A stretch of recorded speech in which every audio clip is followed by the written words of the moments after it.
Yeah. Okay. All right. Morning, everybody. I would like to begin by welcoming those members of the public and press who are watching the live stream of this meeting via the Council's website. Members, you are by now aware of the need to keep your video camera switched on for the duration of the meeting and to keep your microphone muted, except for when I invite you to speak.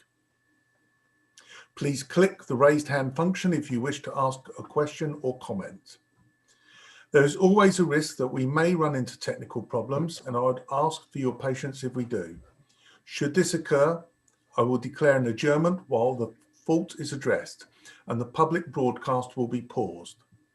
If it is not possible to address the fault, the meeting may be abandoned until such time as it can be reconvened. Can I remind members and officers and public speakers that all virtual meetings will be recorded and that these recordings will be published on the Council's website. Additionally, I note today is a National Day of Reflection, which marks the 1-year anniversary since the first UK lockdown. And the Council intends to mark it by taking part in the National 1-minute silence at 12 noon today. And that includes our meeting of the GPC. I'd like to invite you all at 12 noon, whether working at home or in an office, to join with me in observing the silence to remember those who have died in the pandemic. It is also a time to reflect on the tremendous work that has been done throughout the Council and our partners in the past year to support our residents and the national response to the pandemic. Furthermore, I know we have a reserved meeting scheduled for April. However, seeing as April is during the PERDA period, and at this point in time, I'm not aware of any necessary business, it may be that that meeting is actually cancelled. We will know closer to the date. But should it be cancelled, this will be the last meeting of the GPC during this administration, in which case I wish to put on record my personal thanks to the officers and the entire organisation that has supported us for the last 4 years. And also my very heartfelt thanks to all members that have served on this committee, past and present, for the way that we've managed to conduct our business together. So thank you to all.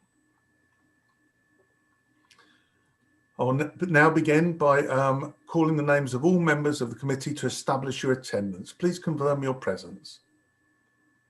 Councillor Hannah Bailey. Present. Thank you. Ian Bates. Present. Simon Bywater. Present. Steve Criswell. Present. Lorna Dupre. Present. Derek Giles. Present. Mark Goldsack. Present. Mark Howell. Present, Chairman. Peter Hudson. Present, sir. David Jenkins. Present. Thank you, David. Noel Kavanagh. Present. And I understand Sebastian Kindersley, you're substituting for Peter MacDonald. I am. Good morning. Morning, Sebastian. Thank you. Elisa Machini. Present. Lucy Ned Singer. Present. Tom Sanderson. I'm not seeing Tom Sanderson on the list, so if he does attend later on, if we could note that then. Councillor Josh Schumann. Morning, Chairman. Morning. And myself, Steve Count. Thank you. And during the announcement, I've announced that we've received apologies from Peter MacDonald, who's being substituted by Councillor Kindersley. Moving on, does any member wish to declare any disclosable pecuniary interest or non-statutory disclosable interest? Councillor Kindersley. Thank you, Chairman. I am a member of the Cam Academy Trust and therefore will not participate in voting on item E on the Integrated Finance Monitoring Report, where you are asked to approve additional prudential borrowing. So I'd be very grateful if it's not too difficult to take that one separately if you were planning to do them all together. Okay, noted, Councillor Kindersley. Can I ask in terms of the interest that you have, I take it from what you've said that you'll still be in the meeting. That's fine. It's your decision. It's just the voting that you won't be here for. Or any conversation about that particular matter. Okay, thank you. Right. Okay, that's noted then. Moving on to agenda item number 2, minutes of the meeting. You still have your hand up, Sebastian. Minutes of the meeting on 26th of January 2021. We're being asked to approve the minutes as a correct record. Can I ask any member who does not agree with the proposal to click the raise hand function of the right of your screen now? I see no objections to the proposal to approve the minutes as a correct record, so we will take that as carried.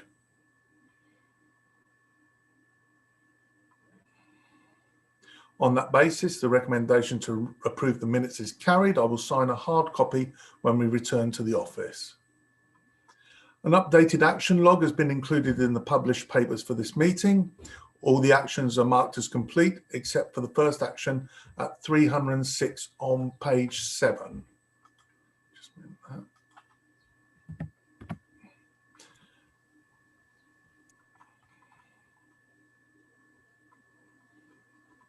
Can I ask if anyone wishes to speak to that action or any of the others? Councillor Netzinger. Thank you. I just had a question on action 305, which was regarding the gully clearance in St Neots. I wanted to thank Steve for his very clear explanation on that. And there are clearly some very serious issues in the Highways Department relating to their ability to track what work is being done. So I've got 2 questions really. The first is he raises the issue of the coding, which means that it is not possible to see whether work applies to gully cleaning or to a missing drain cover. Are there plans to change that coding so that it is possible to tell the difference between those things? And secondly, the IT system, could he give some timescale on when that system is likely to be improved, because that clearly needs to be a priority? Yep, thank you, Councillor Netzinger. It's clear that the IT system will be able to do that job, but whether there's any interim action until that's done, I don't know. So can I ask an officer, have they got that information for Councillor Netzinger? Chairman, I don't think we've got that information to hand, but we will provide it. Okay, we shall come back to you with the information on that, both with the how long the procurement exercise is supposed to take, and whether it's possible to change the coding in the interim, or whether it's even advisable to change the coding in the interim, depending on how long the period is. Okay. Councillor Jenkins. Thank you, Chair. I've had reports recently of activity connected to roadworks and the like, whereby they have largely been satisfactorily completed, the roadworks that is. I thank Highways for that. But the behaviour of the operators subsequently has led one to believe that they don't fully understand the importance of clearing away all the rubble that they leave behind. And there have been examples, in fact, of disposal of rubble in areas where it might end up in the gullies. Are we confident that the messages about good housekeeping in connection with roadworks and the like is getting through to Skanska? And are they monitoring their operatives' performance in that regard? Councillor Jenkins, I can't quite see the relevance to the action that's on there. So can we take that away as a direct question for the officers, and we'll get back to you. So it's not in relation to the minutes or the action log. That's fine, Steve. Okay, thank you, Councillor Jenkins. Councillor Giles.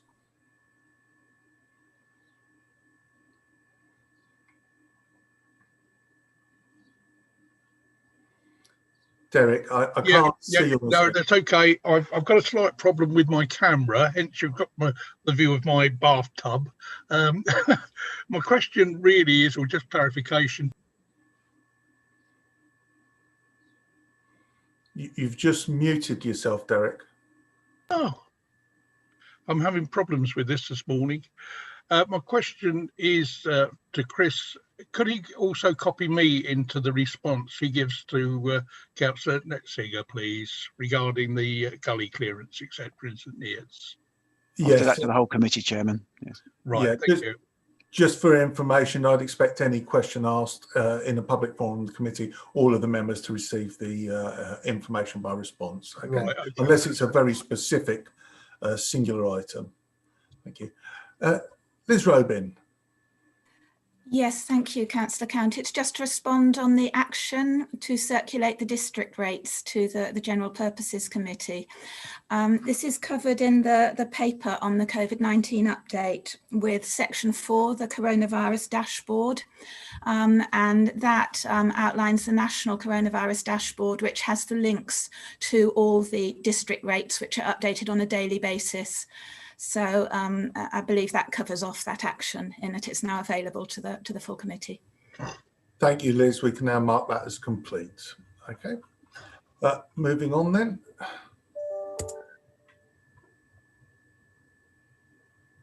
Just swapping between screens, please bear with me.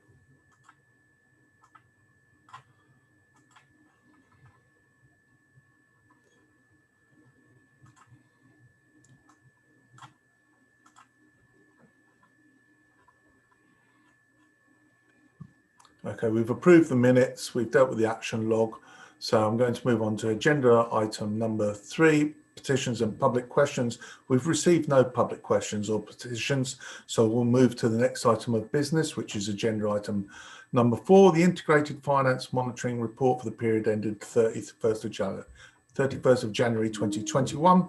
Can I invite the Head of Finance, Tom Kelly, to introduce the report, please? Thank you, Chairman. Good morning, everybody. I'll take the committee to page 13 of 80 first of all. The committee will note that the in-year underspend forecast has increased and it now stands at 4.9 million. The main reasons for that improvement since the committee last met are that all of the claim made for lost sales fees and charges has been approved by MHCLG, so that's now fully reflected in the forecast. We're in a more favourable position than expected on NHS contributions, particularly around hospital discharge. And with the additional restrictions announced at the beginning of this quarter of the year, so a further national lockdown, some of the increases in demand that we'd expect to have seen and are built into the forecast have not yet materialised and probably in effect are pushed backwards. While that in-year position has improved and will allow some further carry forwards of the grant we've received into next year, we are cognizant of additional pressures looking forward. The committee will note on page 11 that some of the trends in the number of service users supported, particularly in adult services, are increasing, whereas the position earlier in the year had been a decrease. And I'd draw attention to the points at 3.1.3, looking ahead to next winter, the uncertainty about local taxation levels, the likely increase in doubtful debt reflecting the economic position, and next year's local government pay claim submitted by the unions, all of which would give us additional budget pressures looking ahead. That's the revenue position, and then turning to the recommendations on the front of the report. There's quite a number today. Recommendations A, B and H are additional capital contributions to highways related schemes. C is a capital grant contribution received by support medium enterprises. There's additional prudential borrowing requests at recommendations D and E. One relates to the solar carport scheme at Alconbury Civic Hub, and the other two investments in schools. Both of those have been supported by the E&S committee, and it's for GPC to agree to prudential borrowing. And then recommendation F confirms the incorporation of a company related to part of the Swaffham Prior Community Heat Scheme, and G notes the intention endorsed by C&I committee last week around an additional treasury management investment into infrastructure funds. Thank you, Chairman. Thank you very much, Tom. Just a sweeping remark from me. Whilst there is a underspend coming forward at the end of this year, or appears to be, there's still a period to go. The uncertainty of next year and future years remains very, very difficult to predict, particularly the way the pandemic is unfolding. So that is really the only thing I want to say at this stage. Now going to open it up for debate. Councillor Josh Schumann. Thank you, Chairman. I just very briefly wanted to touch on the recommendations concerning the ENS committee to this committee. And to firstly mention under recommendations C and D, just checking I've got the right ones there. Sorry, no, it's D and E, that these recommendations to borrow further capital in order to support our energy works are indeed a really positive indication of this council's commitment to the decarbonisation agenda and in support of its strategy with regard to climate change and carbon reduction. These schemes have been continually assessed and scrutinised by both the ENS committee and the advisory working group that look into these. And although we note they are incredibly challenging, the committee still felt that they were important schemes because of the net reduction in carbon that they would result in. These schemes will be continually monitored going forward as they are very dependent on a number of factors, including the construction costs, the manufacturing costs, and potentially interest rates. So if the circumstances were to change substantially, the caveat with the committee agreement was that this would be brought back to committee for their further consideration. But I really wanted to point out that this was a really good indication of where the council is prepared to make a commitment despite the really challenging situations around delivering some of its carbon reduction agenda. And then with regard to, and this is really for the wider public benefit to understand the recommendation F, the vagaries of the government grant schemes and support schemes with our carbon reduction projects are that some of the grants are attributed to part of our schemes and some are attributed to other parts. And so the RHI, the Renewable Heat Incentive funding, is dependent on the heat network as opposed to the infrastructure behind the heat network at the Swaffham Prior scheme. And so therefore it is necessary to split the two elements of the project into two different areas and apply for the grant funding separately.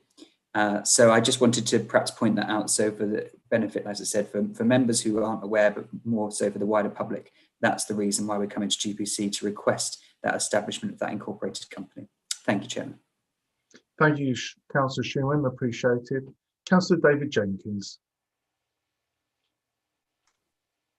Thank you, Chair. I'd like to refer to recommendation G, if I may, which is the recommendation coming from the C&I committee last Friday. I'm sure I don't need to remind anybody on this committee that the council has declared a climate emergency. And I was encouraged to hear from Josh about our commitment to decarbonisation, which is entirely consistent with that. Where the climate emergency is concerned, there is nothing more important. Nothing more important.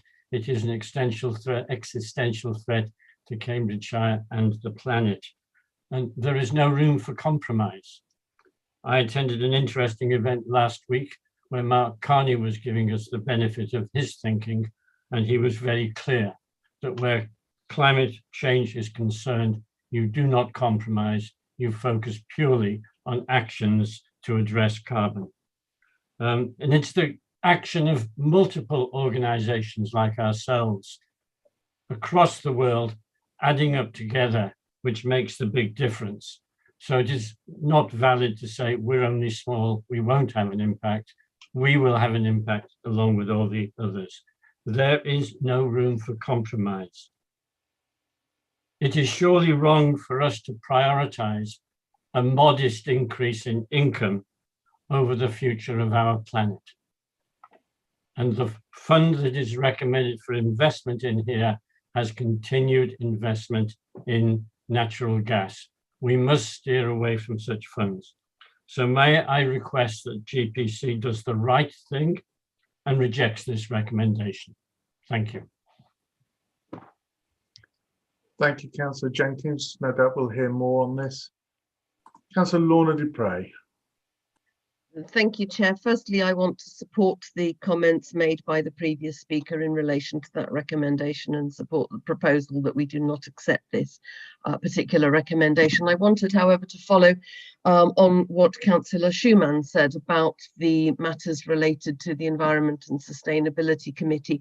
I thought he was going to update the committee on this committee today on the amendment made in respect of the Alconbury solar carports, because the report at section 2.8 says that this is to be agreed subject to a positive NPV, and it was indeed Councillor Schumann's group, and we certainly supported it and would have proposed it ourselves.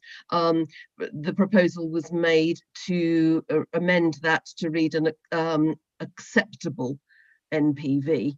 And I think the committee ought to be updated on that in the interest of transparency. That was unanimously agreed by the Environment and Sustainability Committee, and I just thought that ought to be noted today when we come to, as I hope we will, approve the additional funding for that.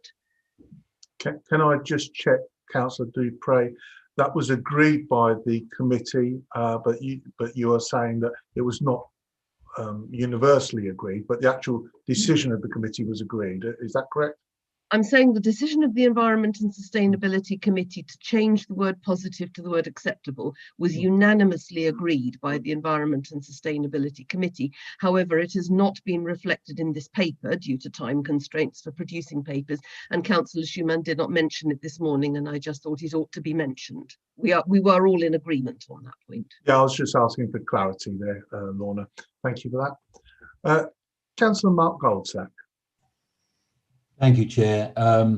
Just to respond to Councillor Jenkins, who's quite right to say that C&I did debate this long and full on Friday. A very good and open debate it was too. I personally was minded before an amendment was put forward to vote against the situation for the ESG investment. But an amendment was put forward and then we voted on it. And the amendment was that as the fund purports to be moving towards this, and we're all in a state of change, they are making great strides towards this, that we review the situation at 6 months, and the investment is so fluid that we would be able to withdraw or even increase the amount at that given time. And for that reason, I voted for it and the committee voted for it and was passed. So I think we've put the correct checks in there. David, an awful lot of what David said is absolutely right. But for us to not do this at this stage, we would have to go back and revisit the financial goals that we've set ourselves as an organisation. So can I ask you, Councillor Goldsack, as chair of that committee, that I understand from what you're saying, what from Councillor Jenkins said earlier, that this was the subject of some debate, that an amendment was put forward. All of you on the committee are much closer to it than we are here today, but the resultant of that discussion with that amendment was the committee are recommending to us that we approve this today, which is what we're seeing in front of us. Yes, we are. And for the avoidance of doubt, the amendment was literally a timed review of that decision in 6 months' time, when we could see the progress being made of the particular Fund D it was on the C&I papers, towards the progress that they are making towards moving away from natural gas as part of their portfolio. Okay, thank you very much, Councillor Goldsack. Could I ask officers as an action that should this be passed today as part of the investment strategy, that the report from the committee on that review actually is circulated to members of this committee by email, and then should they wish that to be revisited at this committee or examined at in any degree, we can look at it then. Okay, thank you. If it's passed, of course. Councillor Schumann. Thank you, Chairman. I just wish to come back on Councillor Dupre's comment. She's absolutely right. At 6.8, there is still a reference to the Alconbury solar port requiring a positive NPV. That was changed at committee as I recommended, and that the committee unanimously supported. So that wording just would need to be altered to reflect what the recommendation was that was approved by the ENS committee. And that was, again, just for absolute transparency, Chairman, the reason that change was made was that we weren't entirely sure that the solar carport at Alconbury would return a positive NPV. It may be neutral or even at a very small cost, but the committee felt that it would be entirely inappropriate for us to open a new civic hub where we didn't install carbon reduction measures in our own buildings, and it would send absolutely the wrong message. And leading on from Councillor Jenkins's comments earlier, it would absolutely not be the right thing. However small contribution it is, it means an awful lot that this council would commit to having that solar carport as part of its civic hub. Thank you, Chairman. Thank you very much, Councillor Shearman. Councillor Netzinger. Just very quickly to respond to what Councillor Goldsack was saying about the review in 6 months. I think that this council has declared a climate emergency, and I agree with what Josh has just said about the importance of us really taking the climate emergency seriously. That really ought to mean that we are not investing in funds which still hold investments involving bringing fossil fuels out of the ground. So I do ask this committee not to invest in that fund at G. It's not good enough to say, well, they're trying to get out of that. We need to be showing leadership here by not putting our money in funds which are pulling fossil fuels out of the ground. So please, can I ask that this committee votes against that investment? That is not the kind of investing in funds which are still drilling for fossil fuels is not the kind of leadership that this council should be showing, and we should not be supporting that investment. Thank you. Thank you, Councillor Netzinger. I don't have anyone else to speak. Josh, is that a legacy hand, or do you wish to come back in? It's legacy hand. All right. Well, we've heard a full debate on the subject. It's clear that some of the recommendations will not go through on a unanimous basis, and I also have a request from Councillor Kindersley to take recommendation E separately. I would just add that whilst the investment does have a desire to go carbon neutral, we have set the climate emergency of 2050, and we are making great strides in getting there. In fact, in last year's budget, we put in £16 million climate reduction change measures, which was objected to by the Liberal Democrat group, that now say there is nothing more important. So I find that rather confusing when you have a major stake compared to a minor difference in that way. But that's not for here or now, and we shall move to the vote, and we shall take these all individually. So if you bear with me, I will move back to the actual recommendations and take them some in block and some in order. So my understanding is taking from A, B, C. I think I may be okay to take A, B, C, and D. Does anyone wish to take a vote that's different to unanimous on A, B, C, or D? Please raise a hand. If not, I'll be able to take those as unanimous. I'm seeing no hands, so please note A, B, C, D, unanimous. Agenda item E, I believe that we may be unanimous, but there will be no vote cast by Councillor Kindersley for the reasons declared. So I'm going to take that as unanimous unless I see a raised hand, barring Councillor Kindersley. I'm seeing no hands on that. So I'm now going to look at the next. So I believe I can take F and H together and leave G for last. So F and H, I'm going to take it as unanimous unless I see a raised hand. I see none, so I'll take F and H unanimous. And agenda item G then, I will take by name. So could I ask each committee in turn if they agree with the recommendations? Please unmute your right microphone to respond. So recommendation G, which is note the intention to invest for treasury management purposes into collective infrastructure funds subject to endorsement by the CNI committee in March as set out in section 7.7. Councillor Anna Bailey.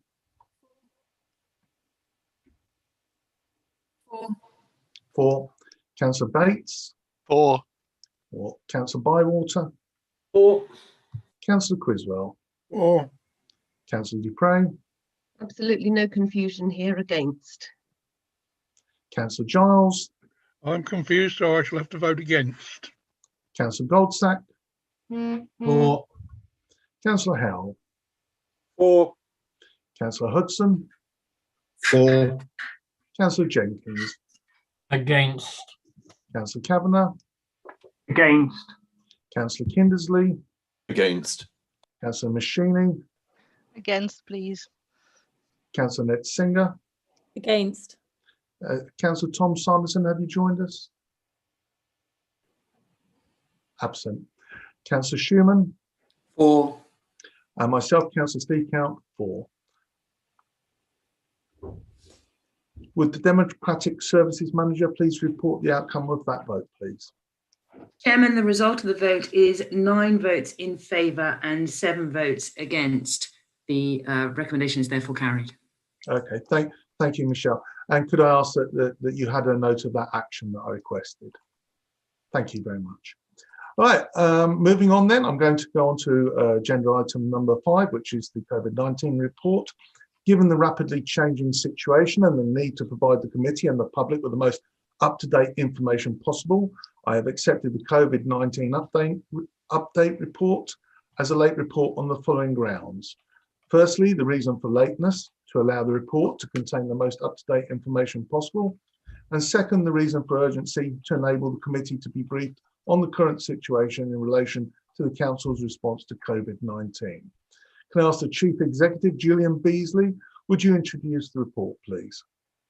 Thank you, Chairman. And as the report says, and you said in your introduction, today marks 1 year since the first national lockdown, and the County Council, as you said, along with many others, will be observing 1 minute silence at 12 noon to remember those who have lost their lives in the pandemic, and also to reflect on what has happened and the tremendous contribution made by so many people.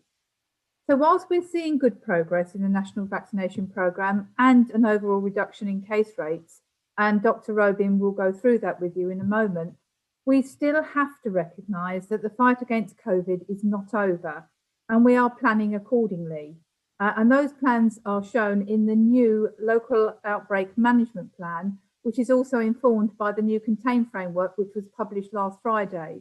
And Dr. Robin will go through those plans with you, but also will go through some of the issues that we're addressing, and in particular tackling what we call enduring transmission, particularly in Wisbech.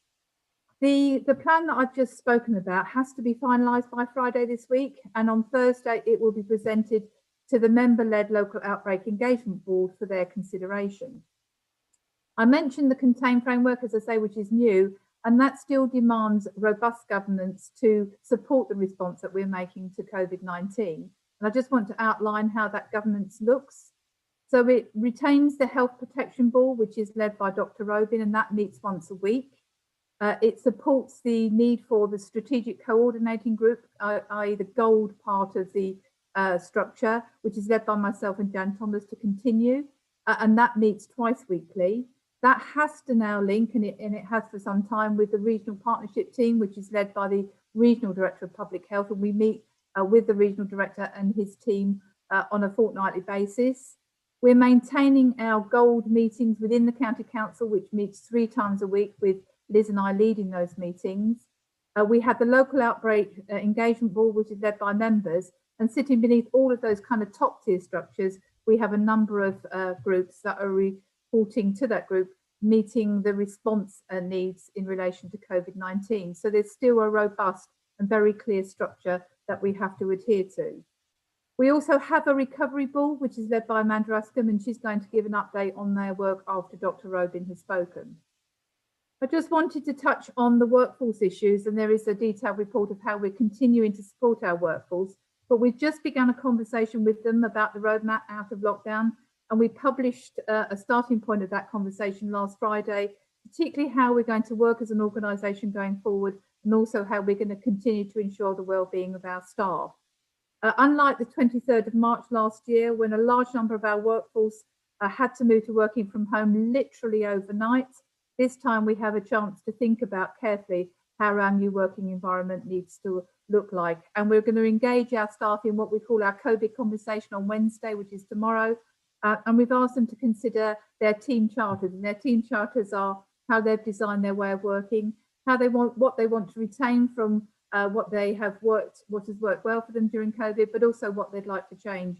And we're going to see the product of their work by the end of April, which will inform how we go forward with those new working arrangements. So a really detailed staff engagement around coming out of lockdown, but also the working arrangements and also welfare needs.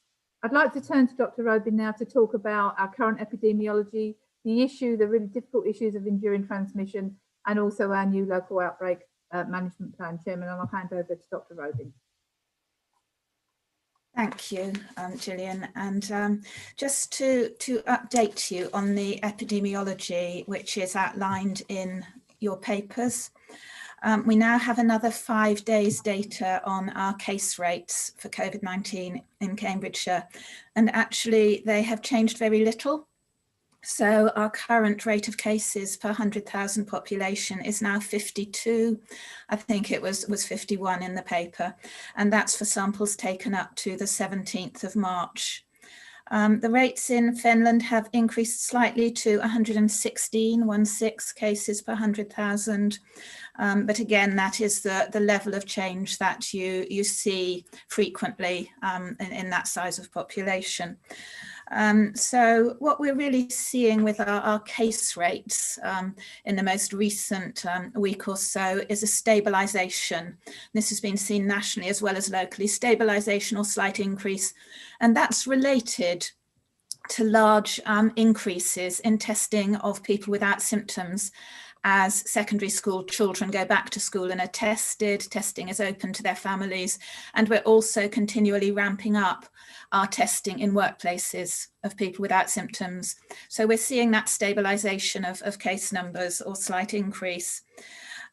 We won't really see the impact of the changes on March the 8th until 4 weeks after the change, when we'll have had a good opportunity to understand any impact and collect the data. So that is the sort of basic epidemiological picture. But the other thing which stands out, which Gillian has touched on, is the differences in case rates across Cambridgeshire.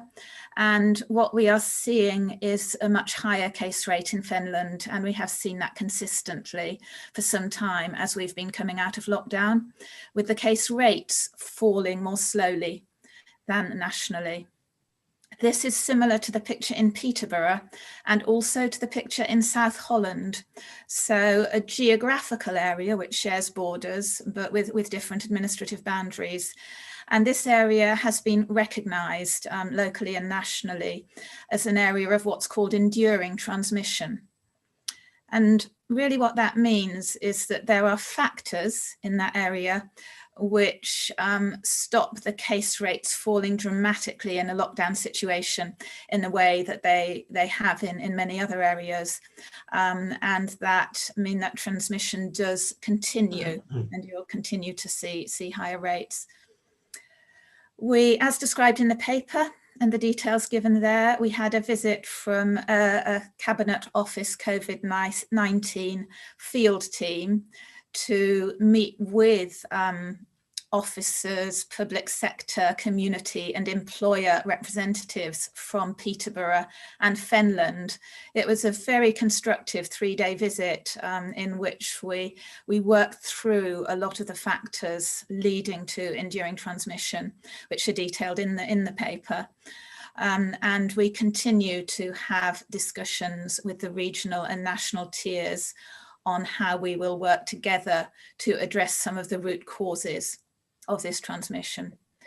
And as flagged, clearly a key factor which is seen in enduring transmission areas around the country is that people need to continue to go out to work during lockdown to service essential industries like food production, packing, distribution, which we all need, but that means they can't stay at home. And there are a range of issues with quite a lot of agency, temporary employment, low wage, concerns about job security, multiple people living in households together of working age, and issues of shared transport to work because people often don't have their own cars to get to work. So those issues taken together all help to feed enduring transmission. Those are the issues that we're working on.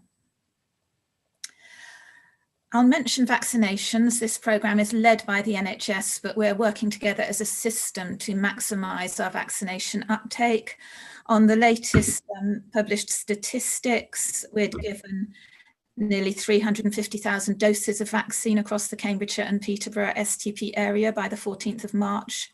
And our uptake rates for all our age groups over 70 were above 96%, which is great news, because those are the groups most at risk of serious outcomes from COVID infection. And we continue to work extremely hard together to support vaccine uptake. We have recently established a vaccine inequalities group, which brings together officers across the CCG and the local authorities, which is co-chaired by Adrian Chapman from Communities and Safety and the CCG Vaccine Inequalities Lead. And that is absolutely focusing on all groups where we know there may be difficulty accessing vaccination or there may be vaccine hesitancy, and taking a constructive and structured approach to working together to address this and maximise vaccinations. I'll now move on, as Gillian described, to our local outbreak management plan and the work that we're doing on updating this in the light of the National Contain Framework, of which the updated version was published last week. And this will go to the local outbreak engagement board on Thursday and be submitted nationally on Friday. Some key game changers, which are new, because clearly this is a plan we've had since last June, which we're updating. But the new game changers are vaccination. They are community rapid testing, which we didn't have last June, so lots more asymptomatic testing of people without symptoms now going on. They are the risk of new variants of concern, which may be more resistant to vaccination or have different attributes, and how we deal with those and rapidly clamp down on them if they appear in local areas. And a fourth key feature is how we work on enduring transmission in Finland and Peterborough. So those are key new issues in our updated plan. But what I'd emphasise is the amount of work that we need also to consolidate over the coming year in this plan, because national government is absolutely relying on local authorities to continue with our day-to-day work on communication, on community engagement, on enforcement and COVID safety, working with businesses, with high streets, with community centres, with our outbreak management and surveillance, which continues to have daily meetings and daily review, 7 days a week, 12 hours a day. We're continuing with all that outbreak management and surveillance work. And we continue to deliver local enhanced contact tracing and our new community testing services, as well as support for people who are self-isolating. So there is a vast amount of work which has developed in some senses on an emergency basis over the past 9 months since our first local outbreak control plan was published, and has now become absolutely embedded and relied on by national government in order to keep our rates of COVID infection down over the coming months and year. Because we need to remember that although we've been very successful at vaccinating some of our most vulnerable, many of our working age adult population are not vaccinated yet. There will be gaps. There will be people for whom the vaccine doesn't entirely protect them. So we absolutely need to do everything we can to keep our COVID rates down for quite a prolonged period. What creating this updated local outbreak management plan has helped us to do is to really quantify the staffing needs, the financial needs, the infrastructure needs, what we have to do going forward for the next 12 months, and to reflect very carefully on the redeployed staff who will need to return to some business as usual as part of recovery. So it's been a very useful process. We are employing people to embed them in these various services and make sure that we have that core ability to deliver when redeployed staff return to usual duties. But I would absolutely emphasise this ongoing role of the local authority over the next year. I think at that point, I'm completed, Chair, and maybe hand over to Amanda to talk about recovery. Thank you. Thank you very much, Liz, and good morning, everyone. Sorry, Chair, did you want to Yes, pause please. there? Go ahead. No, go ahead, Amanda. Yeah. So following on from both Gillian's discussion about talking to our workforce about COVID conversations, and then Liz mentioning the going through the outbreak management plan and the amount of work that's going to take over the next year. We've also stepped up the recovery board activity over the last few months. After a period of intense focus on response over winter, we're now looking again at the lockdown, the roadmap out of lockdown, and the vulnerable needs assessment work that we brought to you in September. So we're stepping up the work of the recovery board again. The last recovery board focused on a discussion around the ways that we're going to work in the future. And we started this with the outcomes that we want to achieve as a council, and then the work we'll need to deliver those outcomes. So we absolutely wanted to make sure that we didn't just default back to reinstating what we had before, that we were really clear about those new outcomes, and that we looked at the interactions, practices and services that would support that work. So as Gillian mentioned, we're going back to team charters, and those team charters will very much start from what is the work that we need to do over the next year for the outcomes we want to achieve. That means we can also build on what we've learned during COVID. So you'll know that we've adapted lots of our services. We've worked in very different ways. We've gathered a lot of learning from that, both internally with our systems partners and with our communities. So we absolutely want to harness that and make sure that a new model of our council is fit for what we're going to have to do in the short term, the medium term and the long term.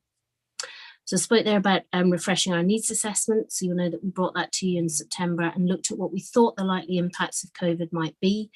We're looking at that again because some things have changed. We've had a longer lockdown than we were anticipating at that point. We know the furlough scheme has been extended. There are grants to businesses. We know that there has been good recovery in some areas already. So we're looking at those impacts again. And we're looking at how we know that those implications across Cambridgeshire won't be equal. We expect them to exacerbate existing inequalities and existing vulnerabilities. So it's absolutely key that we are rethinking our approaches to get upstream of those inequalities that we might see coming through the system. So lots of work going on in the Recovery Board. And you'll know that this committee and the Communities and Partnerships Committee have already signalled resource and commitment to building on our strong community infrastructure that we have and making sure that we capitalise on that going forward. So lots of work in the Recovery Board about ongoing economic and social recovery, as well as our own workforce.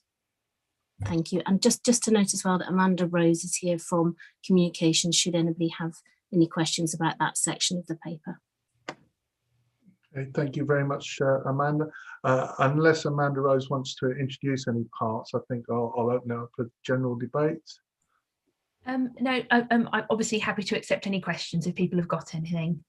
Okay, thank you, Amanda. All right, just before I move over to the general debate then, just one question to help with me, Liz.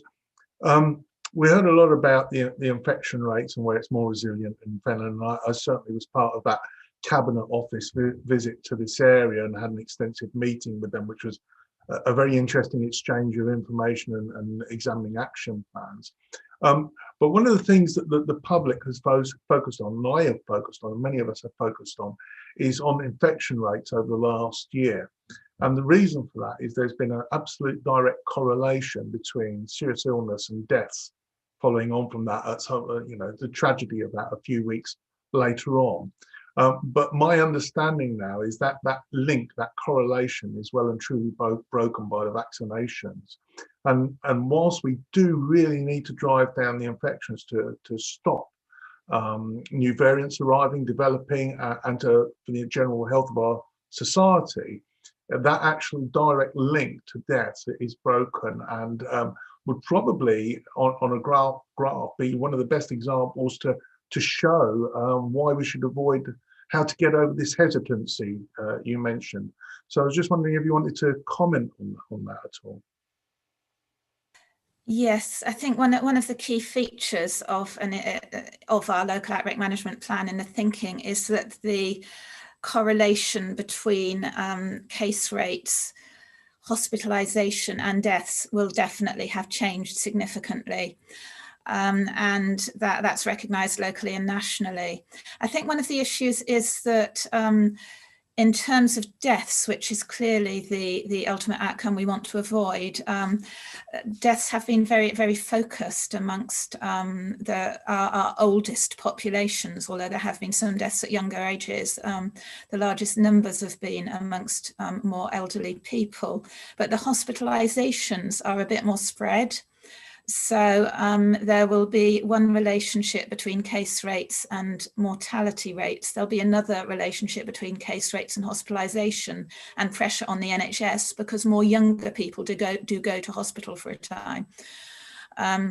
So we need to be, and one of my requests to the regional and national structures as part of our discussions on the local outbreak management plan has been that any modelling on those changes is shared with us as soon as possible, because I think you're absolutely right that it gets better and better as the year goes on and more adults are vaccinated. At the moment, our highest rates of spread are amongst the younger working age adults, so it'll be a while before they're vaccinated. So we do have a period of some months when we could get quite high rates of spread.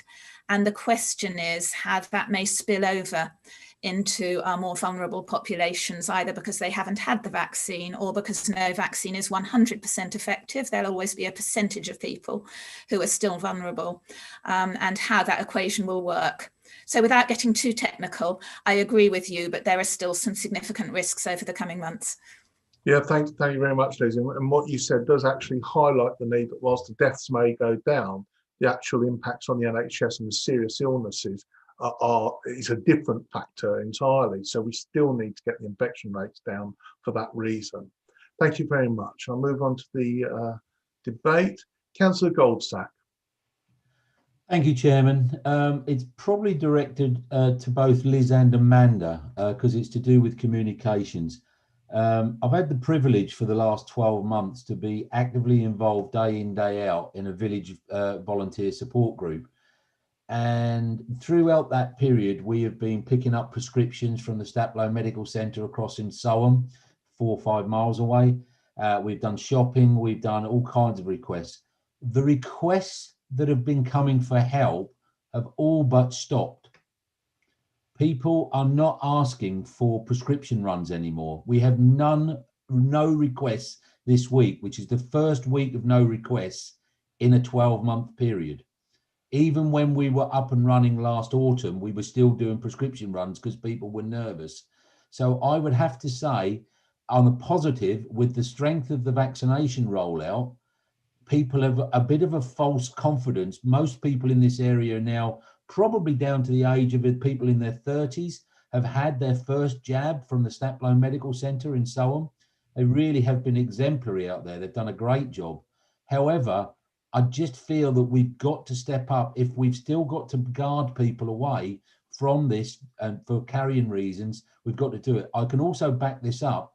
If you look at the flow test results of the site that's operating in East Cambs, which is also in Soham, their numbers are decreasing week by week of people actually taking the tests.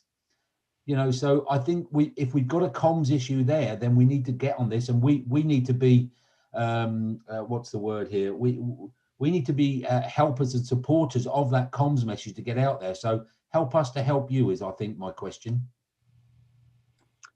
Thank you, Mark. Did you wish to come back in, Eva?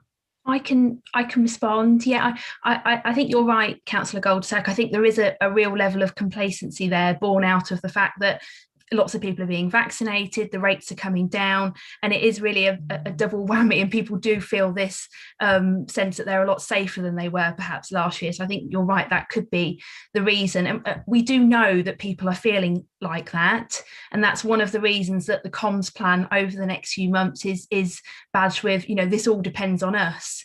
And it has that message that you know, yes, we are moving in the right direction. We have got that roadmap from government, but we can only meet those key milestones if we all continue to do the right thing. So whether you've had the vaccine, whether you are rapid testing twice a week, you still need to follow those rules. And if you don't, you know, we won't meet those key milestones.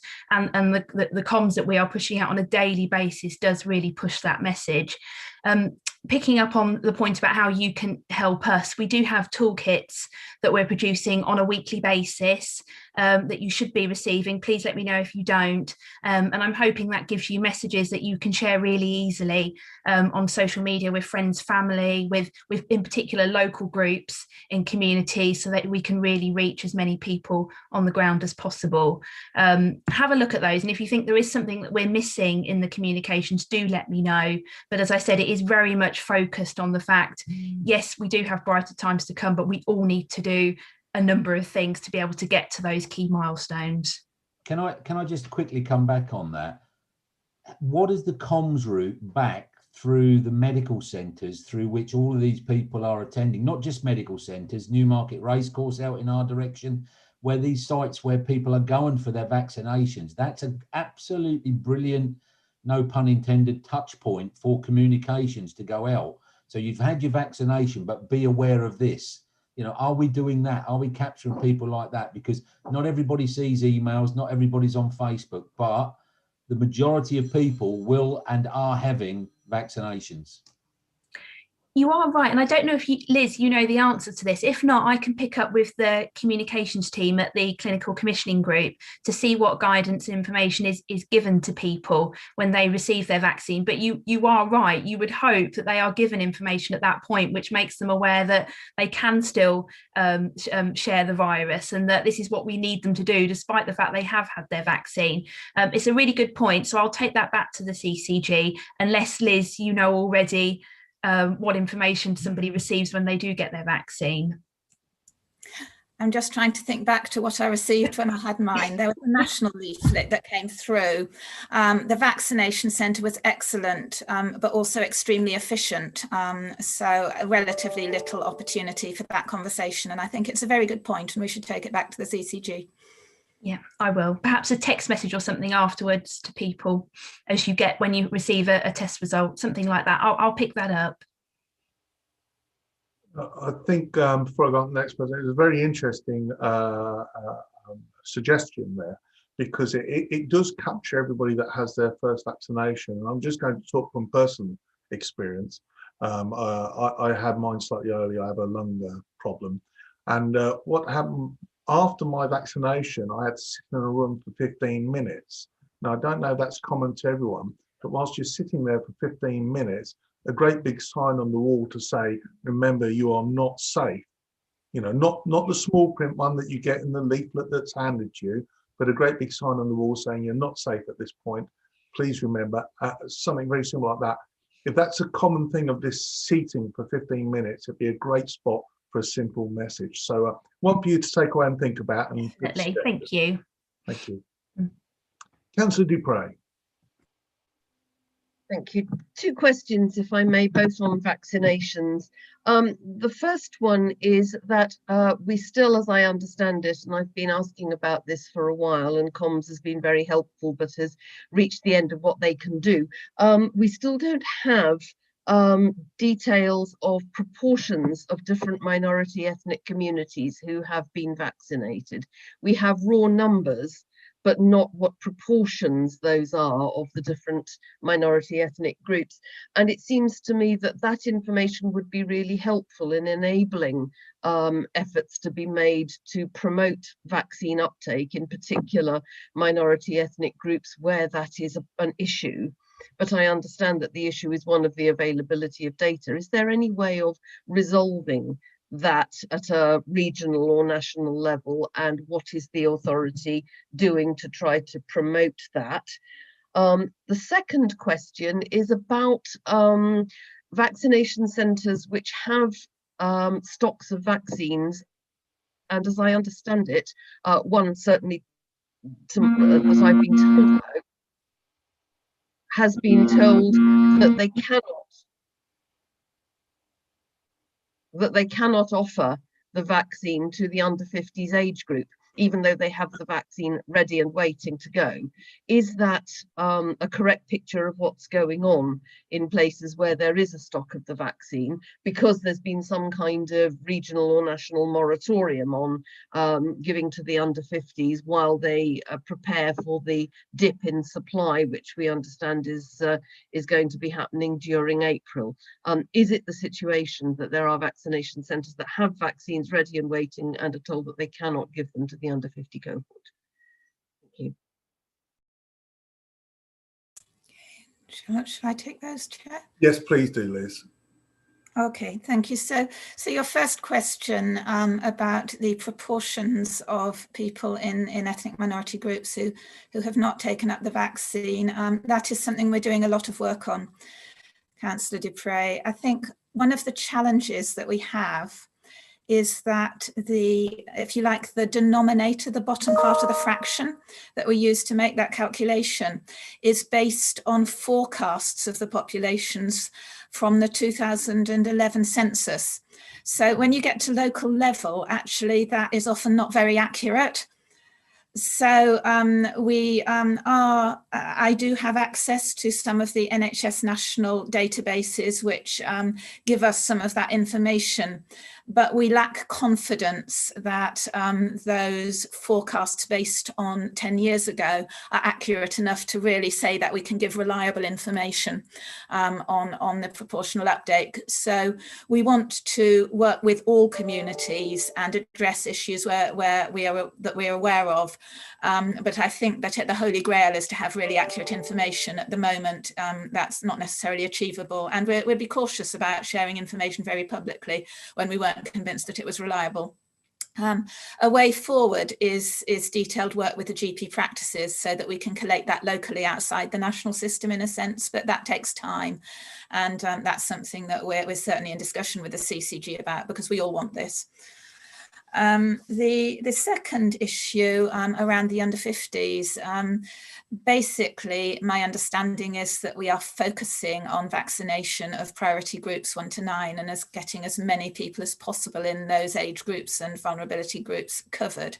So that would include people aged under 50 who have a health condition which makes them vulnerable, but not the general under 50 population. So although I don't know the detail of individual vaccine stocks, that is the national position at the moment, that we're focusing on priority groups 1 to 9.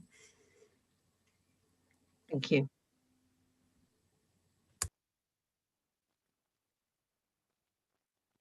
Sorry, apologies. Councillor Derek Giles. Thank you, Chairman. Yes, I've got my mic on this time, I hope. Yeah, I'm pleased to say that both my wife and myself had our vaccinations, our first vaccinations, several weeks ago, and we had no side effects whatsoever. Could have been thanks to the gin afterwards, but that's by the by. My question really is the people who are not having the vaccinations, who are refusing them. And I came across a couple the other day who said, no way am I going to have that, because they risk the blood clots. Now, my question is there any evidence that blood clots are caused by the vaccine here in Cambridgeshire? Bit of a loaded question, but I think you'll get a categorical answer, Derek, but better it comes from Liz Robin, the Director of Public Health, than from a mere politician like me. So, Liz, over to you. Is it just a Brexit thing? Yeah. Sorry. Okay, so I think we have the weight of evidence from the Medicines Health Regulatory Agency in this country that has looked at this country's data and made very clear statements about the vaccine being safe and you know, the benefits absolutely being there, and not having those links to blood clots evidenced. I'm certainly not aware of anything in Cambridgeshire. That doesn't mean to say that, you know, every individual clinical case in Cambridgeshire would get referred to me, but certainly no concerns have been raised with me. And yeah, I can give you assurance on that. Thank you very much for that. I will pass that knowledge on. Thank you very much. Yeah, but please do pass that on, Derek, and for anybody that comes across this, the staggering weight of evidence to say that you know, taking the vaccine is much more safer than not taking the vaccine is overwhelming. And when you look at the trials that were in the tens or even the hundreds of thousands compared to the 27 million that have now been vaccinated, I think you can take it as carte blanche that this is a very, you know, just take the vaccine, please. Noel Kavanagh. Yeah, in the light of the disproportionate number of deaths in care homes in the early days of the pandemic, I think this has become a national debate, is related to the fact that I think there are care home workers who are kind of hesitant to have a vaccination, and there are now discussions on making it mandatory, I believe, for people working in care homes to actually have the vaccine. And I was just wondering, as was mentioned earlier on, lessons have been learned, and there's a sort of framework for looking to the future. I mean, how, well, basically, how are we going to persuade care home workers to take the vaccine? Have you got a strategy worked out?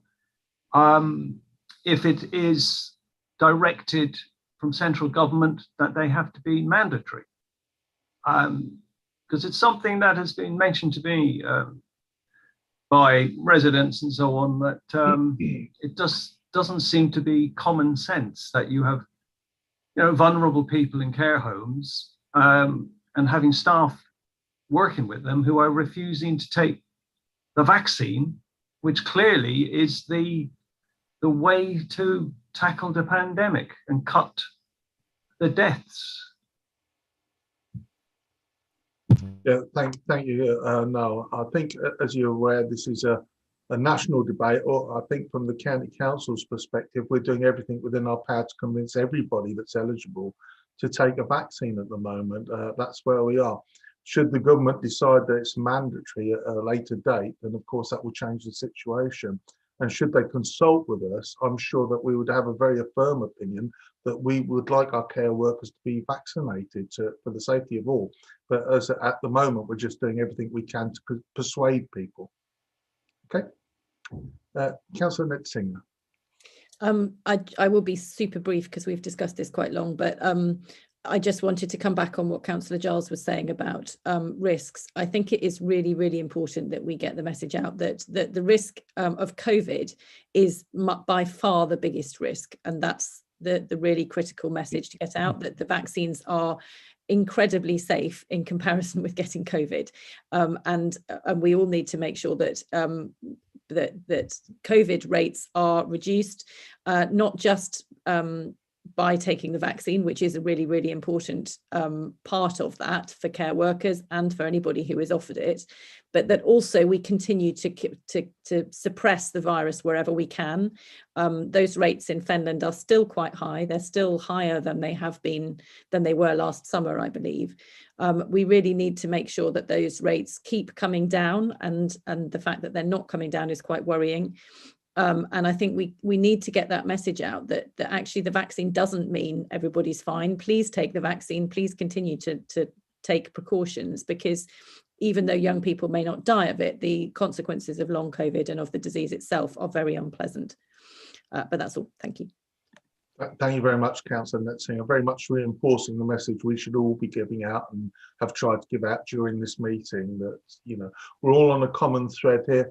With regards to the infection rates in Finland, it is disappointing that they haven't come down as fast as elsewhere. But in relation to the comparison to last summer, of course, Liz Robin did mention the fact that we are testing so many more. So it's good that we're identifying people, including asymptomatic people, so we can help drive down that rate. But there might be there are other reasons why the relationship between last summer are different. But we really do need to make every effort to get it down in Fenland and all the other areas. But thank you. Councillor Bates. Thank you. My question or observations really actually is to Amanda Rose, and that's about communications. Bearing in mind it's been a year, and unfortunately, whichever way you turn, it becomes more difficult to get the common message across, which I think is what we all wish. I've had my injection, my wife's had her injection, and it was well organised. I wrote down a couple of things which were GPs have email addresses. They have mine at my practice in Patworth. Districts have email addresses of residents. There are village magazines. Mine villages have magazines which they put out either electronically or hopefully in print. So are we exploring all of those other opportunities? It's not all about social media. So I think it's really about, are there other opportunities, and are we taking all those opportunities into village magazines, which lots of villages have throughout the county? Thank you. I can answer that. So GP email addresses, I'm not sure about that. Again, I will pick that up with CCG. I know they do communicate regularly with GP practices and share information for further sharing with patients. But I will find out whether we are pushing messages out about the vaccine and safety afterwards. In terms of social media, I completely agree. I couldn't agree more that you do not reach everyone via social media. You reach a large number of people, but there is also a good chunk of people who are not on social media, and you have to use other forms of communication to reach those people. And that is why every communication plan that we roll out, there is an element of social, but there is also, advertising on radio, there is billboard advertising, roundabout advertising, newspaper articles and ads that run, and of course those village magazines, which for some people are perhaps the only way they receive news. We do have a good bank of contact addresses for those local magazines, but of course I know there are lots more that we don't have. So all I would ask is if any members of this committee or any member in general has information about community magazines that we could target, please let us know, because we can add them to our distribution list and ensure that any toolkits that we are issuing or any news releases we can send to them so they can then share on with members, and happy for those addresses to come directly to me. Okay, thank you, Amanda. Councillor Machini. Thank you very much. Just very briefly, I mean, this has been a very informative and very good discussion. I'm very grateful for it, and I would like to thank Liz and Amanda and their teams for all the work that they're doing. Helping us spread the message. Absolutely, everyone should be vaccinated. I am so jealous of everyone on this committee that's already had their jab. I await mine. I just hope it becomes my turn at some point soon. I just wanted to follow on very quickly on a point that's been made by a couple of people. I think it's really important for us to keep an eye on the data, on regional data, and I think we should push for that to become available. On vaccination rates and infection rates per setting, because I think that's really important for us to keep an eye on how, on the effectively on what we're doing to tackle places where perhaps the infection rate is higher than we would like. This is geographic, perhaps, Fenland has been mentioned as a potential area where we are concentrating attention, but also, settings, care home settings, but also types of employment, income band, but also these types of employment where 0 hours contracts and all of those places where people aren't quite as able to take time off when they should do. So all of that data, I think vaccination rates and infection rates will inform what we can do better perhaps, but I would like to really we're all doing everything we can to spread the message, and I'm very grateful for everything that's been done so far. Yeah, I think without going to Liz, I think you can get a clear yes on all of those points. That it's exactly what we're trying to do, is trying to identify where to put our resources to the most effect and trying to get the best data we can in order to fine tune our resources. So everything you've said, we totally agree with. Thank you. Councillor Peter Hudson. Thank you, Chair. I just want to come back on a couple of things members have mentioned. First, on regional and national data. Regional and national data is available for everybody. And there is a website that the Director of Public Health points us to every time she sends us her reports, if you get on a regular basis. You click on that website and you can go down to district level on all sorts of subjects. So, you know, the national and regional data is available and has been all the time. We also can't forget the fantastic job our comms department are doing, and our public health directorate, the work they're doing together to get the communications out. Yes, a lot of it, Ian, you're right, is on social media, and it isn't all about social media, but those of us who do some form of social media, excuse me, I hope and trust that you copy all the posts, for example, from the County Council's Facebook page, as I do, onto all my parishes. I have about 10 parishes, different Facebook pages, and every single thing that comes out of the County Council is copied straight onto the parish Facebook pages. And yes, Ian, every parish has magazines and information notes going through the doors. Mine are still going in print, thank goodness for that. And I, as a member, put in regular, all the time, articles in parish magazines, not only about what the County Council's doing, but also everything about COVID-19. Every little final detail goes into the parish magazines, including, well, as well as full articles, small messages, letters, everything. Because at the end, you know, we can't leave everything to comms and public health. We are elected members. We are community leaders. And the most important thing about leadership is you lead by example. You know, so yeah, you go your jabs. I take some people to get their jabs because they have difficulty in travelling. So I'm at the jab centre at least twice a week with an elderly person in the back of my car with a mask on, and I'm in the front, well, obviously, with a mask on, so we're COVID compliant. And it's important that every single elected member of this council, particularly those in the areas of concern, should be out there setting the example and be COVID safe. Thank you. Thank you very much, Councillor Hudson. As chair of the Health Committee, obviously you're closer to this than everyone, and your circulars, including the links that Liz provides, that's a fantastic resource to see what's going on in the area.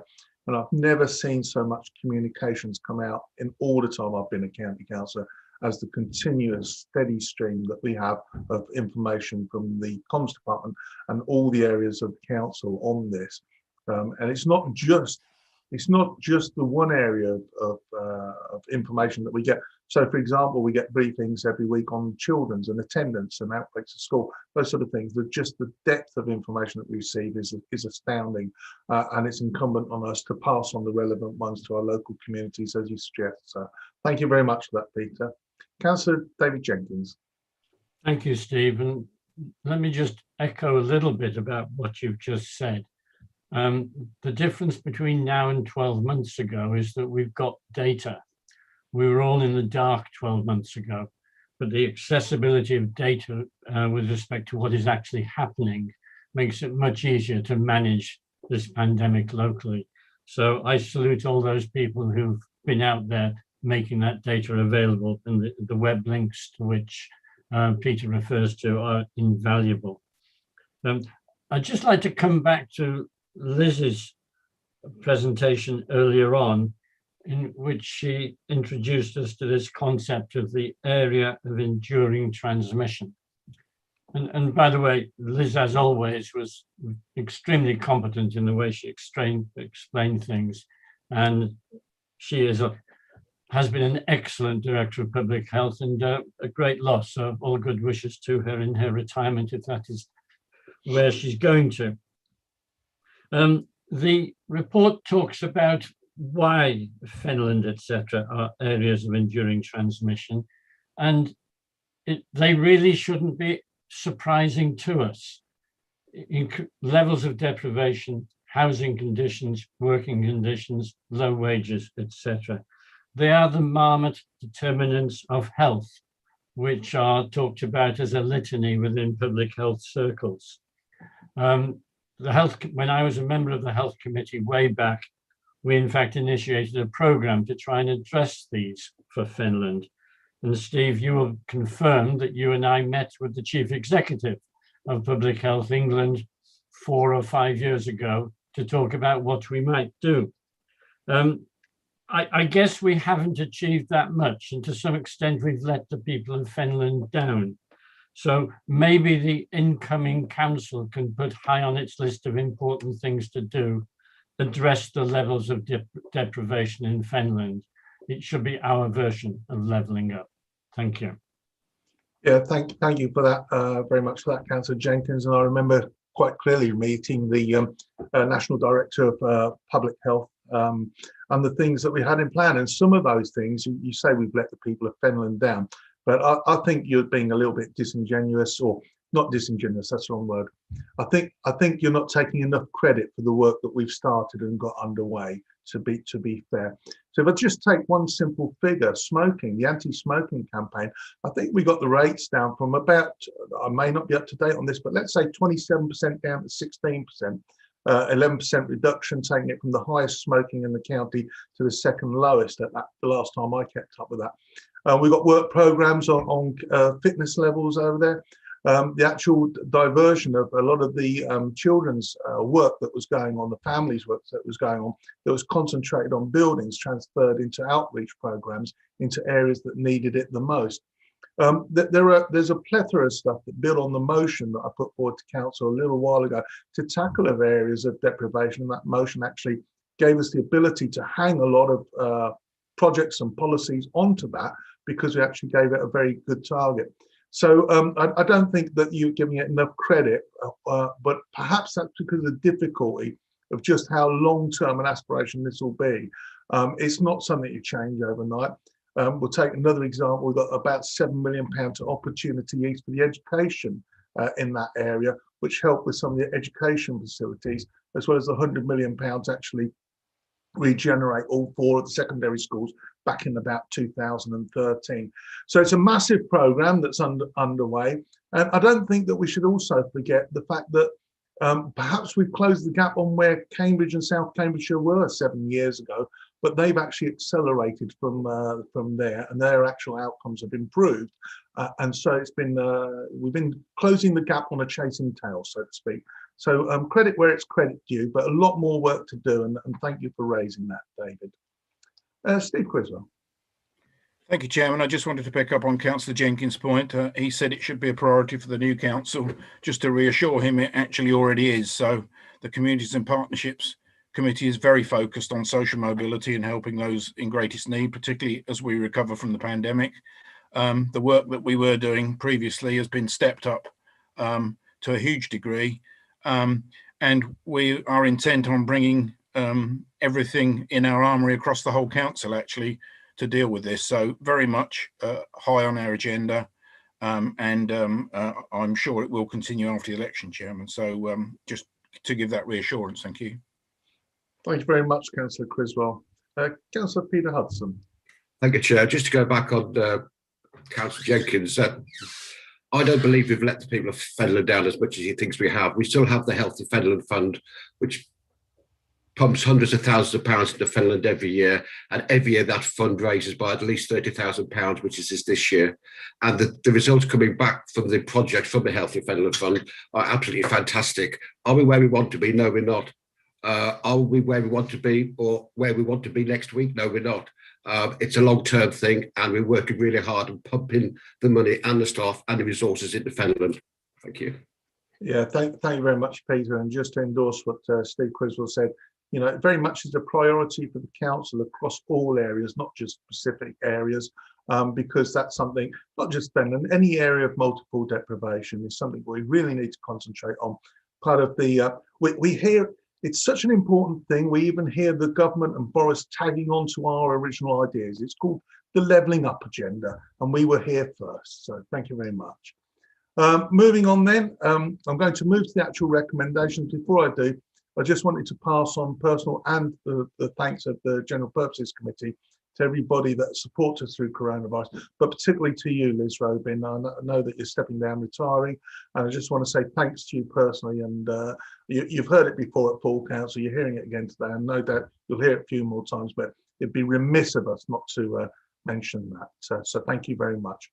The recommendations are purely to note progress.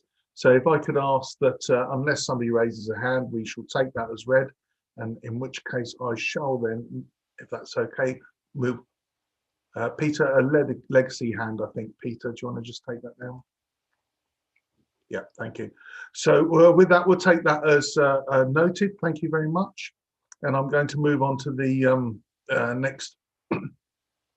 next agenda item, please. So we're on agenda item number 6, which is the Opus LGSS update. Can I invite the Chief Finance Officer, Chris Mullion, to introduce the report, please? Thank you, Chairman. Slightly less important, but still an issue that needs to be dealt with compared to the last report. In 2016, the committee, I'm sure the committee will recall that they approved the establishment of a vehicle for delivering agency workers and particularly social care agency workers in order to reduce the overall cost to what was at that point the LGSS partner organisations. This has been very successful, and the success of that vehicle is set out in the report, particularly in paragraphs 1.4 and 1.5. But with the changing landscape of local government in Northamptonshire, there is a requirement to review the shareholding structure of the organisation, which has also led to the board considering a different mechanism for the distribution of dividends. It is, of course, I think goes without saying that it's in everybody's interest actually not to use agency workers if they can avoid it, and therefore actually large profits are not what we would seek from the organisations, because that means that we would be using too many care agency workers as opposed to directly employed staff. Having said that, obviously we want to reduce the operating overheads that we were incurring previously, passing those on to private sector agency companies. So we still would want to continue with the delivery vehicle, but we do need to consider a different structure given the fact that Northamptonshire will not exist after the end of next week, and will be replaced by 2 unitary councils who will continue to use the vehicle as set out in the report, in addition to the Northamptonshire Children's Trust. The proposal in the report, which has been proposed by the board of the company, is to change the shareholding structure as set out in the report, and to move to a dividend distribution methodology, again, which is set out in the report, but this is based on activity in order to reflect the actual benefits accrued from those from the amount of work put through the vehicle. The impact on the potential dividend to this council is also highlighted in the report, and it will see a reduction, but given the overall level of benefit that the council gets back through the dividend mechanism, it's not a material change, but obviously one that does need to be approved by this committee. The recommendations in the report also are seeking the appointment of an officer to the board in the Director of Customer and Digital Services, given that the workforce matters, once repatriated from LGSS, now sit within that directorate. That is reflective of the approach that we've adopted to date, but of course the committee can decide that it doesn't wish to an officer to sit on the board and can make a member appointment, but the recommendation is as set out in recommendation C. I'm happy to take any questions, Chairman. Thank you very much, Chris. And before I move over to general debate, could I just neatly segue from the end of the last item, which was to thank Liz Robin for her services, to thank you, Chris. You're also leaving the council. This may well be the last meeting of the GPC. to say that we've weathered the storm of the last 10 years, or how many years it is, to be in such a good financial position, solid financial position, considering everything that's been thrown with us, I think is in no small measure down to you. So I want to put on record my thanks and the thanks of this committee for you, Chris, and wish you very well in the future. Thank you very much, Chairman. Thank you. This agenda item is now open for debate. It appears to be a very clear paper that we all know. I have Councillor Dupre. I'm sorry to ask a question at this point when it was so clear that it was just going to go through on the nod, but I just wanted to probe a little bit the comment of Chris Mallion quite correctly that this isn't really about generating huge profits by encouraging member councils to put lots of work through for agency staff through this books, and that's not a good way of doing business or running an organisation. However, the proposal, and I understand why the proposal is in place to change the dividend distribution policy, is a kind of reward for putting more work through the organisation, and I wonder how one squares that circle and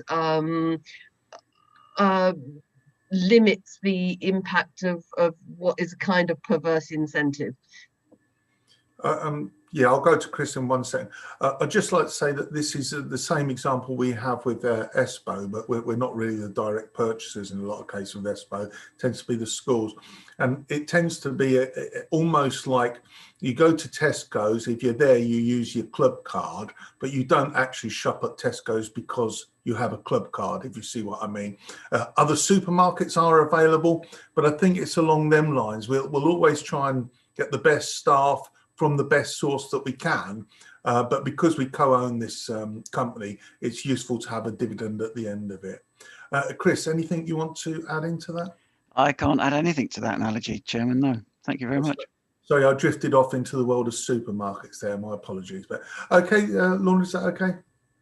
Thank you. I would have appreciated an answer from Chris, but never mind. No, he's just said he couldn't do better than me, so we'll put... Thank you very much then. Moving on, do we have anyone else? No, in which case I'm going to move to the recommendations. Recommendations in this case is to see if there's general consensus. I've not heard anything against. I'm going to take it, unless I see a raised hand, that we're all comfortable with this report as a unanimous. I see no raised hands, so I'm going to take that as unanimous then. Thank you. And thanks again, Chris. Moving on, agenda item number 7, which is the Treasury Management Report Q3. Tom Kelly. And Tom, congratulations on your appointment. Should have said that earlier. You'll be taking over from Chris in his role. Can I ask you to introduce the report, please, Tom? Thank you, Chairman, and thank you for that. As you say, this is the Treasury Management Monitoring Report for Q3. Very briefly, we confirm that the Council is in compliance with the Prudential Code indicators. On the investment side, things performing broadly as expected, which is pleasing in circumstances. So that is across cash and cash equivalents, and on the longer term, collective investment schemes in bonds and in property. I'll draw the committee's attention to the table on page 68. That shows that the council is quite weighted towards short-term borrowing, which of course is cheaper, but gradually over time we are taking the strategy to lengthen that borrowing maturity profile, and 6.3 in the report confirms of the debt that needed to be refinanced in Q3. We took the majority of that out to longer term horizons. And the other major development in Q3 was that the PWLB premium was reduced subject to certain conditions, and it doesn't meet the cutoff in this report, but in Q4 we have then gone back to PWLB and used that on even longer time horizons. So the committee will continue to see the profile of the debt maturity that you can see on page 68 push backwards. Apart from that, I think everything else is kind of in order and as expected at this point. Thank you. Yeah, thank you, Tom. A clear report, one we're well used to seeing. I totally agree. I've been saying for a little while that I didn't like the amount we had in the short term, and I appreciate that we've already started to spread that out a bit. I did read in the notes from the professional body that they believe that the 0.1% interest rate may last as long as 5 years. And I think that whether they are right or wrong, we know that these things are always a balanced decision. I do think that it will maintain an opportunity for us as our refinancing becomes available without penalty to hit new rates that are favourable to us. So I can see that being much more easier to adjust in the future than it has been for the last couple of years when we expected rates to go up in the very near term. So that's all from me. I'd like to go to the committee now, open it up for wider debate and ask for hands, please. I'm not seeing any hands, Tom, so in which case I'm going to move straight to the recommendations. I'll take it that we're asked to note, and unless I see a hand raised, I'm going to take that as unanimous decision. That's excellent. Thank you very much. Record that as unanimous. I'm going to move on to the next agenda item then, which is number 8, the General Purposes Committee Agenda Plan, Training Plan and Appointments to Outside Bodies, Groups and Panels. Can I ask the Democratic Services Manager, Michelle Rowe, to introduce the report, please? Chairman, I have actually nothing to add to the report, so I'm happy to take any questions. I think that took me longer to introduce you than it did to deal with the report. So thank you very much for that, Michelle. I'm going to take it that we're all going to just unanimously note that report, and if I don't see a hand, that'll be the case. I do have a hand. Councillor Machini. Sorry, I do have a very quick question. I appreciate you probably don't know at this point, but in terms of the calendar of meetings and in a way the agenda plan as it stands now, what is the potential for change after May? And on what notice can we expect of change? So I would assume that the calendar is fairly well set. These things can be changed by decision. I think, they do change. We have new extra meetings and also sometimes reserved ones we don't have. So I think the calendar is largely going to change. The agenda plan is very much set out in the Constitution as to how you can or can't get things onto the agenda, and very much open to suggestions from any committee member or the chair or actually officers to put something on or off the committee. The ones that are mainly on the agenda plan are standing items. Is anything particular that you'd like to raise at this point in time that you'd like to see the GPC consider under the new committee, or whether there's an issue with the date? No, I mean, my question was more to do with the fact that we will start, well, a new council will start looking at this from after the election. And I was just wondering whether, at that point, what was there was effectively what they can expect to see. In the sense that I'm sort of slightly uncertain about showing people the calendar and all the situation as it is now and telling them, but how certain are we that if you get elected after May, this is exactly what you're going to find. It's just because I've not been in this situation before. This was my first term, so I'm not entirely sure what kind of level of disruption we expect following the election. I mean, if the answer is none, I will be very impressed and very, that's great. It's just because I genuinely didn't know. Okay, that's absolutely fine, Councillor Machine. So I think in terms of the diary and calendar, anybody standing for election, you should be thinking, I'm going to win the election, and therefore I need to pencil some things into my calendar. Obviously, we don't know who will be on what committee. So at this point in time, I'd suggest only people need to be putting in the full council dates unless they have a degree of certainty what will be happening after the election. But in terms of the agenda plan for this committee, it does tend to only be the standing items that are well plumbed in advance. And there is a lot more that arrives during the year. And I would expect anybody that's new there be a lot of change in the actual what's on the agenda, but not the dates of the agenda. That might be slightly different for the other committees. They have a lot more standing items than this one, but they also take on extra work during the year. Hope that's helpful. If there's anything else Michelle wants to add, or if you've got any more questions, we can take that on offline. Okay. No, I think that's great for the moment. Thank you very much. Okay, thank you, Elisa. In which case, we'll take that as noted. I'm going to draw this meeting to a close. It looks like it may well be the last one, the GPC committee. Could I ask everybody to remember, as we aren't going to go over 12 and I'm not going to carry on talking long enough for that to happen, could I ask you all to support the council and the National Day of Reflection with a minute's silence at 12, and perhaps some applause on your doorsteps might be appropriate at 8 o'clock this evening to remember those that have passed away in the pandemic and all the efforts that everybody's made to try and get us through this. We're not at the end of the tunnel yet, but I do hope that we can see the light there, if nothing else. So thank you all, everybody, and really thank you for the last 4 years and for your support. So thank you, everybody, and bye.